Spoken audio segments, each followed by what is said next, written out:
अस्सलाम वालेकुम नाज़रीन। इन वक्त असां मौजूद आहियूं लखी शहर जे वेझो वज़ीराबाद ॻोठ में वाक़िअ हाउस ते, जिते असां सां गॾु आहिनि अॻूणो सिंध असेंबली जो अपोज़िशन लीडर ऐं MPA मोहतरम शहरयार ख़ान मार साहब। अचो त हुन सां ॻाल्हायूं।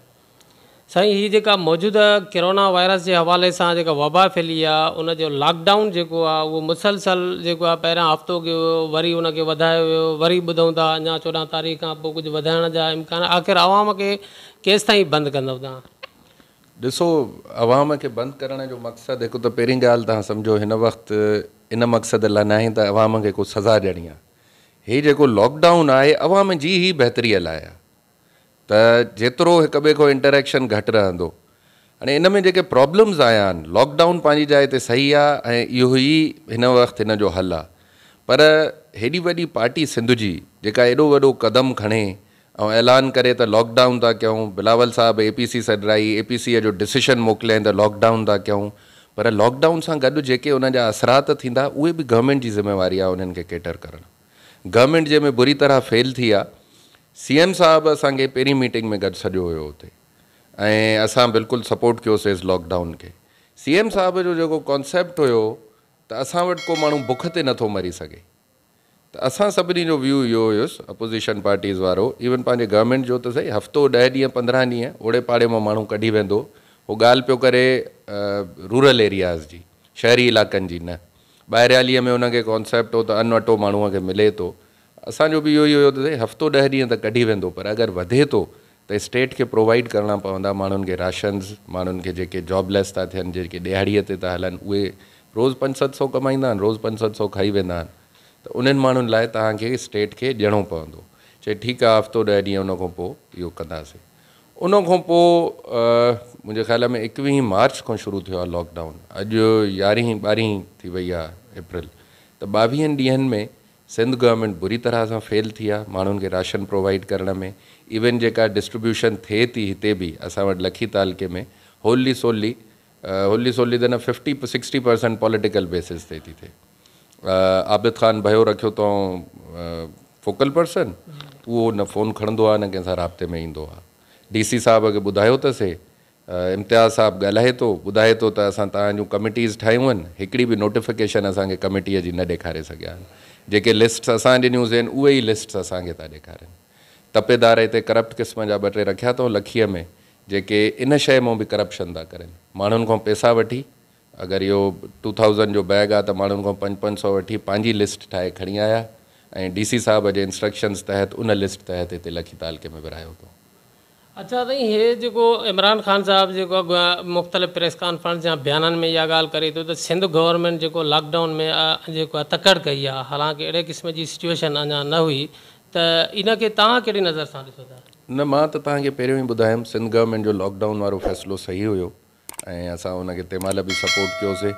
ऐं फेडरल गवर्नमेंट खां, पंजाब गवर्नमेंट खां हफ़्तो अॻु में CM साहब मीटिंग सॼी उन में असां सपोर्ट कयोसीं। त लॉकडाउन इहो चवणु त जल्दबाज़ीअ में कयूं, मां त चवां थो अञा पहिरियों थियणु घुरिजे हा।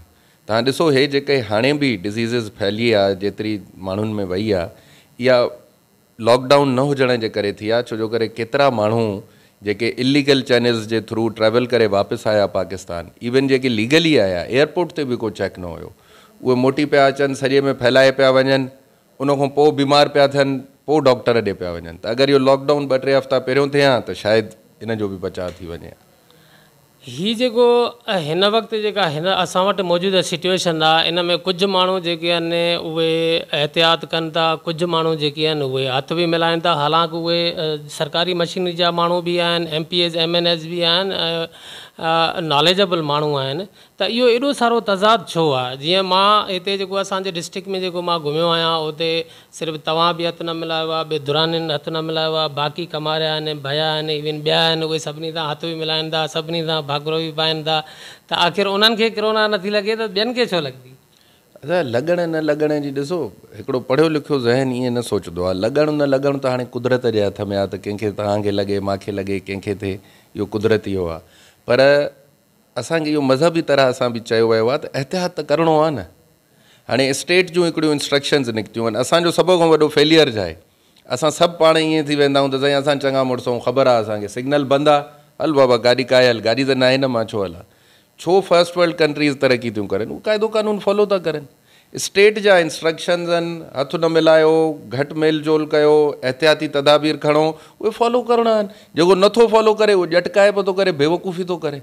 फॉलो करणु घुरिजे. मज़हब जे तरफ़ां जेका एहतियाती तदाबीर असांखे ॿुधायूं वयूं आहिनि ऐं स्टेट जे तरफ़ां जेके एहतियाती तदाबीर ॿुधायूं आहिनि उन्हनि में वॾो तज़ाद आहे. तव्हां मज़हब खे बिलीव कंदव या स्टेट खे? कहिड़ो तज़ाद आहे? इट मीन्स जे तव्हां एहतियात उन शइ खां करे सघो था जंहिंमें तव्हांखे यकीन हुजे त हिन में बीमारी ऐं वायरस आहे. शक जे बुनियाद ते उन खां परे रहणु ऐं उन सां समाजी लाॻापा टोड़णु, इहो असांखे मज़हब नथो सेखारे. असां समाजी लाॻापा कोई कंहिंसां नथो तोड़े. ॾिसो, पुराणे दौरनि में बि जीअं वबाऊं फैलियल आहिनि. मां त उन ॾींहुं हदीस बि पियो पढ़ां हिकिड़ी नबी साईं जन जी. हदीस में हुयो त अगरि दुनिया में या किन इलाइक़नि में अहिड़ी का वबा थी फैलिजे त जेको माण्हू जिते आहे उते ई रहे, न उन इलाइक़े खां ॿाहिरि निकिरे जिते वबा आहे, न उन इलाइक़े में वञे. ठीकु आहे, असां हिन ते बिलीव कयूं था. हाणे असांजे डिस्ट्रिक्ट शिकारपुर में कोई बि केस न आहे त असांखे छो लॉकडाउन में बंदि कयो वियो आहे? दादा एहतियात, तव्हां हिन ॾिसो डिज़ीज़ जी थोरी स्टडी कयो, थोरो पढ़ोसि. 95 खां 98% माण्हुनि खे इहा डिज़ीज़ थिए थी ऐं ख़बर बि नथी पए असांजे इलाइक़नि में, ऐं थी ख़तम बि थी वञे. हेॾी वॾी मिसाल सिंध में पंहिंजो वज़ीर साहिबु सईद गनी साहिब जी साम्हूं पई आहे. हुनखे को सिम्टम न हुयो, उहो ठीकु हुयो बिल्कुलु, टेस्ट पॉज़िटिव आयुसि, उहो घुमंदो पियो वते. हाणे मूंखे इहो ॿुधायो त उहो केतिरनि माण्हुनि में स्प्रेड करे चुको हूंदो अणॼाणींदे. हुनखे त न आहे ख़बर त मूंखे आहे. पब्लिक त इहो बि सवाल करे थी त जेका सईद गनीअ खे दवा ॾिनी वई, जेको 2 ॾींहंनि में चाक थी वियो, त इहा ई असां पब्लिक खे बि जिन खे कोरोना वायरस आहे उन्हनि खे बि अहिड़ी दवा ॾियो त उहो बि 2 ॾींहंनि में ठीकु थी वञनि. महिल तव्हां लॉकडाउन ख़तमु कयो, ग़रीब आवाम परेशान लॻो पियो आहे. दादा इन में का दवा कोन्हे, हिन जी का अहिड़ी ट्रीटमेंट कान्हे. हिन जी ट्रीटमेंट आहे तव्हां लिक्विड्स पियो, वाइटामिन सी कयो, पंहिंजी इम्यूनिटी वधायो, पेनाडॉल खाओ. सईद गनी साहिब जी इम्यूनिटी बहितरु हूंदी जंहिंजे करे उहो जल्दी रिकवर करे वियो. बाक़ी अहिड़ी का दवा नाहे.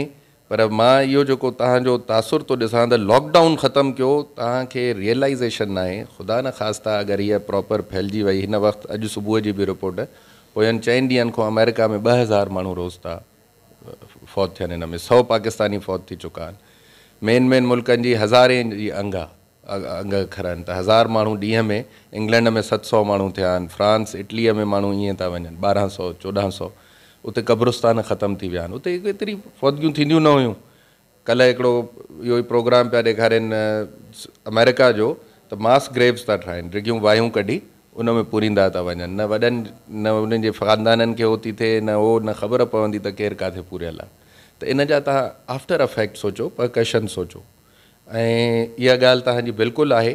पर इन जो ज़ोर जेको मुंहिंजो पंहिंजो पर्सनल ओपिनियन आहे त मीडिया जो, तव्हां जहिड़े दोस्तनि जो ज़ोर लॉकडाउन ख़तमु करण ते न हुजे, पर स्टेट ते हुजे त स्टेट माण्हुनि खे प्रोवाइड करे हिन टाइम जे दौरान. हेॾो वॾो डिसीशन, हेॾी वॾी पार्टी, बिलावल साहिबु हेॾो वॾो नारो हणी जो बीह रहियो त बसि लॉकडाउन सिंध गवर्नमेंट अदा असां तोखे सपोर्ट था कयूं. पर माण्हू केरु पालींदो? उहो बि त स्टेट जो कमु आहे न. ऐं तव्हांखे फंडिंग जी सॼी ज़िंदगी रहंदा रहियो. हाणे बि फेडरल गवर्नमेंट तव्हांखे सभिनी खां वधीक फंड ॾिनो आहे.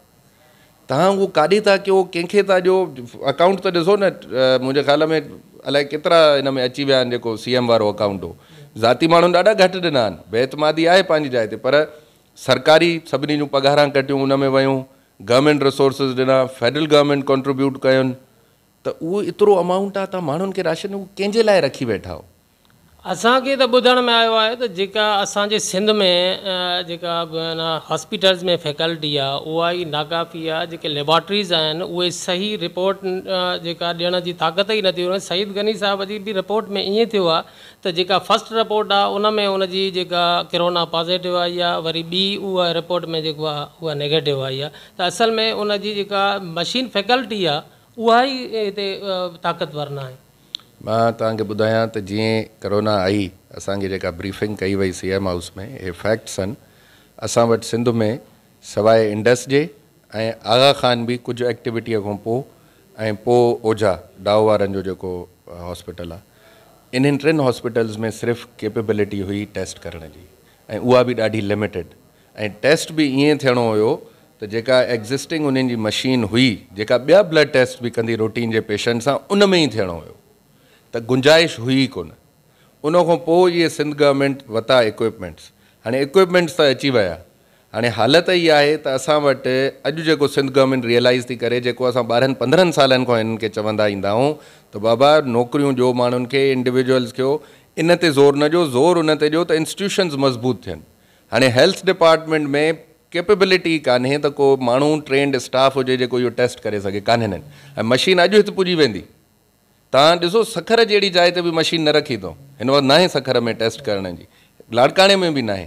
हितां सैंपल खणी इहो सैंपल थो वञे कराचीअ, अगरि पेशेंट तव्हांखे 100% हुआ त हिनखे आहे, 80% तव्हांखे आहे त हिनखे आहे डिज़ीज़, उनजो सैंपल खणी कराचीअ थो वञे, सखर ताणी जेको माण्हू थो वञे उनखे था मोकिलनि गंबट हिकिड़ी मशीन रखी अथऊं।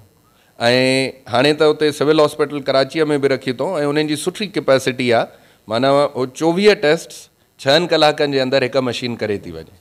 पहिरियों जेका हुई उहा 2-2 ॾींहं पिया लॻनि, त इक्विपमेंट वाक़ई हुयो ई कोन। इक्विपमेंट हाणे आयो बि आहे त असां वटि ट्रेंड स्टाफ कान्हे, ऐं वरी एतिरो स्टाफ नालाइक आहे जो उहो ट्रेन थियण बि तयारु न आहे। केतिरी देरि लॻंदी हूंदी, 2 हफ़्ता 4 हफ़्तनि जी ट्रेनिंग थींदी हूंदी मशीन जी, उन लाइ बि कंहिं वटि कैपेबिलिटी न आहे, छो जो करे रिक्रूटमेंट जेका थींदी आई आहे उहे गैर क्वालिफाइड माण्हू, अनक्वालिफाइड, उहे खणंदा रहिया आहिनि। जेको तव्हां बि सर MP आहियो, पब्लिक जा नुमाइंदगी कयो था, असां बि एज़ ए जर्नलिस्ट पब्लिक जी नुमाइंदगी कयूं था। छा रियासत जो सिर्फ़ु जेसिताईं उहा हक़ प्रोवाइड रैयत खे नथी करे सघे त उहा उनखे बंदि करण जो कीअं थी हुकुम ॾेई सघे? पहिरीं त उनखे हक़ ॾियणु उनजो फ़र्ज़ में शामिलु थिए थो, फ़र्ज़ पब्लिक खे मिलनि था उन रियासत जे तरफ़ां हक़? सही, इहे ॿई शयूं अलॻि आहिनि। रियासत जो बिल्कुलु राइट आहे, लॉकडाउन करे थी सघे, गवर्नमेंट आहे तव्हांजी हलाईंदड़ आहे, but at the same time in ॻाल्हि ते मां ॿीहर उहो ई दोहराईंदुमि त तव्हांजो ज़ोर हुजणु घुरिजे त स्टेट जो इहो बि गॾु फ़र्ज़ु आहे त माण्हुनि खे राशन प्रोवाइड करे, माण्हुनि खे तेसिताणी संभाले जेसिताणी असां लॉकडाउन जी सिचुएशन में आहियूं।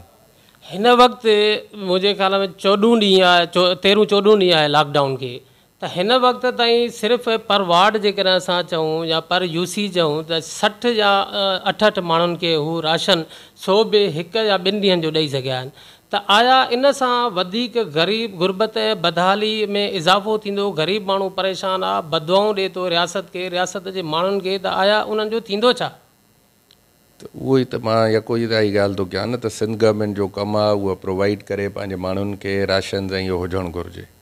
थींदो इहो जो आख़िर माण्हू परेशान थींदा, तकलीफ़ में वधीक ईंदा अगरि इहो ई एटीट्यूड रहियो सिंध गवर्नमेंट जो। मकर हाउस जे तरफ़ां कुझु राशन वग़ैरह डिस्ट्रीब्यूट कया वञनि पिया, ख़बरूं आहिनि त उहे लखी ऐं पंहिंजे जेको आहे हिते सराउंडर्स एरियाज़ में तालके गड़ियासीन जी तरफ़ बि उन्हनि जो तक आहे, उन तरफ़ अञा उन्हनि पंहिंजो काई एक्टिविटीज़ छो न कई आहे? ॾिसो, असांखे न पॉइंट स्कोरिंग करणी आहे, न एक्टिविटी शो करणी आहे। जेतिरा रिसोर्सिस आहिनि, हाणे सारियुनि जा अञा ताणी पैसा न मिलिया आहिनि, कणकां लहनि थियूं, उन्हनि मां करे जेतिरो पुॼी था सघूं कयूं था। 12-14 हज़ार माण्हू आहिनि अफेक्टीज़ छड़ो लखी तालके में, एतिरा ई माण्हू आहिनि तव्हांजा गड़ियासीन तालके में। कोई बि ज़ाती हैसियत में को बादशाह हिते न वेठो आहे जो 30,000 माण्हुनि जो राशन जी प्रोविज़न करे सघे, न कमांडो पंवर थो करे सघे, न मां थो करे सघां। इहे जायूं उहे आहिनि जिते स्टेट खे एक्टिवेट थियणो आहे। बाक़ी मां इहे 2-3 जायुनि ते ऐलान कया त बाबा साहिब हैसियत माण्हू जेके आहिनि उहे कॉन्ट्रीब्यूट कयो, मां बि ॾियां थो, तव्हां बि अचो गॾिजी कयो। त उन में लखीअ जे कुझु दोस्तनि कुझु थोरा घणा कयो, चक में कुझु दोस्तनि कयो, बाक़ी ॿियनि पासनि जे माण्हुनि खे बि एतिरो इंट्रस्ट न हुयो। ज़िला काउंसिल जेका मुसलसल ख़ामोश आहे, ज़िला काउंसिल जो चेयरमैन आगा मसीह ख़ान आहे, उहो बि जेको आहे आइसोलेट थियल आहे, ॿाहिरि निकिरे कोन थो, ऐं ज़िला काउंसिल जे तरफ़ां बि काई एक्टिविटीज़ मुंहिंजे ख़्याल में 0 लॻी पई आहे। DC खे जेको अमाउंट मिलियो आहे उन बि तव्हां छा था सम्झो त उहा पूरी तरह मुकमल शफ़ाफ़ियत सां उहो राशन डिस्ट्रीब्यूट थियो आहे? असांखे त नथो लॻे। इहो त मां तव्हांखे ॿुधायमि न त उहो पंहिंजूं लिस्टूं ठाहे खणी आया, तपेदार हिते तपेदार अथनि हिकिड़ो खानू चवंदा अथसि, उहो पंहिंजूं लिस्टूं खणी आयो, 500 माण्हुनि खां वरिता हुयूं ऐं उहे 2,000 वारा इहे कार्टन्स ईअं विराए वियो। त इहो DCअ जे अखियुनि जे हेठां थियो। ज़िला काउंसिल जी असांजी जेका मीटिंग थी उन में चेयरमैन साहबु मौजूदु हुयो। चेयरमैन साहबु तंहिं महिल अनाउंस बि कयो त मां बि 100 बैग्स पर यूनियन काउंसिल, जीअं 55 मुंहिंजो यूनियन काउंसिल्स उन्हनि में ॾींदुमि। पर हाणे ॻाल्हि इहा जो ऑडिट वारा उनजो ऑडिट नथा करनि। सिंध गवर्नमेंट एतिरो बेवकूफ़ थी ठाहे माण्हुनि खे, तव्हांखे साम्हूं त ॻाल्हि करनि था, CM साहबु ॾाढो सुठे अंदाज़ में अची उहो करे थो वञे, पर एक्चुअल फैक्ट्स हाणे अॻु में चयूं त 2 लख यूनियन काउंसिल्स जा झलिया अथसीं, इहे राशन्स लाइ ॾींदासीं। कल्ह खां जवाबु ॾिनऊं त उहे 2 लख न ॾींदासीं। हूअं त रूटीन में 5 लख मिलंदा यूनियन काउंसिल खे, हाणे जॾहिं एमरजेंसी आहे उन्हनि खे ज़रूरत आहे त उन्हनि खे 3 लख ॾिना त 2 लख रोके छॾियऊं। उन खां पोइ जेको चेयरमैन साहिबु अनाउंस कयो, ऑडिट वारनि इमीडिएटली रिफ्यूज़ कयो त जेसिताणी असांखे पंहिंजो डिपार्टमेंट या फाइनेंस डिपार्टमेंट न चवंदो असां तव्हांजो ऑडिट ई न कंदासीं। त हाणे जो चेयरमैन साहिबु इहो 5,500 बैग्स वठे ऐं डिस्ट्रीब्यूट करे उहो काॾों कंदो, कीअं कंदो, उहो उनजो ऑडिट में सुबुह पियो हूंदो नैब जे केस में। गवर्नमेंट जेको आहे नथी कोऑपरेट करे बिल्कुलु। ॿियो सर जेको गवर्नमेंट जे तरफ़ां लॉकडाउन जो जेको असरु आहे हिन वक़्तु हिते असां पंहिंजे सराउंडिंग्स एरियाज़ में ॾिसूं था, सिर्फ़ु मसाजिद ते ई नज़र अचे थो। बाक़ी ॾिसो सब्ज़ी मार्केट में रश आहे, कोई समाजी स्पेस कोन्हे को। उन खां अलावा जेको हिन वक़्तु जेको प्रोग्राम में जेके पैसा डिस्ट्रीब्यूट थियनि था उते जेका रश लॻी पई आहे, मुख़्तलिफ़ चौकनि चौराहनि ते जेका रश आहे उते कोई बि कंट्रोल कोन्हे को। बाक़ी जेको सिर्फ़ु मस्जिदनि में एतिरी सख़्ती सां जेका शिदत सां लॉकडाउन ते अमल करायो पियो वञे, त इन सां छा था सम्झो? मां सम्झां थो असांजी मीडिया अञा ताईं हिन बीमारीअ जी अहमियत न सम्झी सघी आहे। अदा मुंहिंजो ओपिनियन तव्हां खां डिफरेंट आहे। तव्हां जीअं चओ त चौकनि चौराहनि ते रशूं आहिनि, मूंखे नथियूं नज़र अचनि। मां घटि थो ॾिसां चौकनि चौराहनि ते माण्हू घटि आहिनि। बाज़ार में अगरि 20 दुकान आहिनि त 2 खुलियल आहिनि, 3 खुलियल आहिनि। मार्केट सब्ज़ी अन्न हिकु पासे ॾांहुं तव्हां शिकायत कयो त कारोबार खुलियल हुजणु घुरिजे, ॿिए पासे ॾांहुं तव्हां चओ त सब्ज़ी ऐं अन्न जो कारोबार बि बंदि हुजे, पोइ त माण्हू सफ़ा बुख मरी वेंदा। कुझु शयुनि में थोरो घणो रिस्क बि थींदो आहे, रिस्क बि माण्हू खणनि था, पर ॻाल्हि इहा आहे त सब्ज़ी ऐं इहे अहिड़े क़िस्म जा आइटम्स आहिनि जिन ते जेके माण्हू अॼु लथियूं आहिनि सब्जियूं, अॼु सब्ज़ी मंडीअ में खपाइनि था, इहे अॻिला 6 महीना इन ई पैसे ते हलंदा। त अगरि इहो बि इन्हनि जो रोकिजी वियो त स्टेट त एमरजेंसीअ में हली वेंदी, ॾुकार में हली वेंदी। त इहे शयूं कुझु लिमिट में, कुझु तरीक़े सां पुलिस ॾिसो, पुलिसिंग सफ़ा हिन वक़्तु बंदि थी वई आहे असांजे सूबे में, छा सॼे मुल्क में। पुलिस वेचारी लॻी छड़ो कोरोना जे इशूज़ में पई आहे, उनखे रिज़ॉल्व करण में। फ़ौज तव्हांजी इन्वॉल्व, रेंजर्स तव्हांजी इन्वॉल्व, ऐं क्राइम कुझु पासा पुलिस बि मुख़्तलिफ़ चौकनि चौराहनि ते ग्रुप ठाहे वेठी आहे। को उन्हनि खे मास्क न आहे, कोई उन्हनि खे डॉक्टर्स जेको अमलो आहे हॉस्पिटल में उन्हनि खे कोई गवर्नमेंट जे तरफ़ां मास्क या अहिड़े क़िस्म जी का जेको लोशन्स प्रोवाइड न आहिनि थियल। त आख़िर इहो कीअं इन कोरोना ते पोइ कंट्रोल थी सघे? ॾियणु घुरिजे, इहो त इन ते त को बहस ई न आहे। स्टेट जो कमु आहे, उन्हनि खे ॾियणु घुरिजे। असांजी पुलिस ट्रेन न आहे हिन कम लाइ, असांजा पैरामेडिक्स ट्रेन न आहिनि हिन कम लाइ, ट्रेनिंग कान्हे, एफिशिएंसी कान्हे, इहे सभु शयूं आहिनि। पर end of the day government जो कमु आहे। तव्हां 12-13 साल में अची पुगाओ। जेको सिपाही तव्हांजे साम्हूं रिक्रूट थियो अॼु उहो ASI थियण वारो हूंदो। त अगरि तव्हां इहो ट्रेनिंग इंस्टीट्यूशन्स मज़बूत न करे सघिया हो त इहो गवर्नमेंट जी रिस्पॉन्सिबिलिटी आहे। वॾी महिरबानी साईं, तव्हां पंहिंजो क़ीमती टाइम असांखे सचाई न्यूज़ खे ॾिनो। महिरबानी।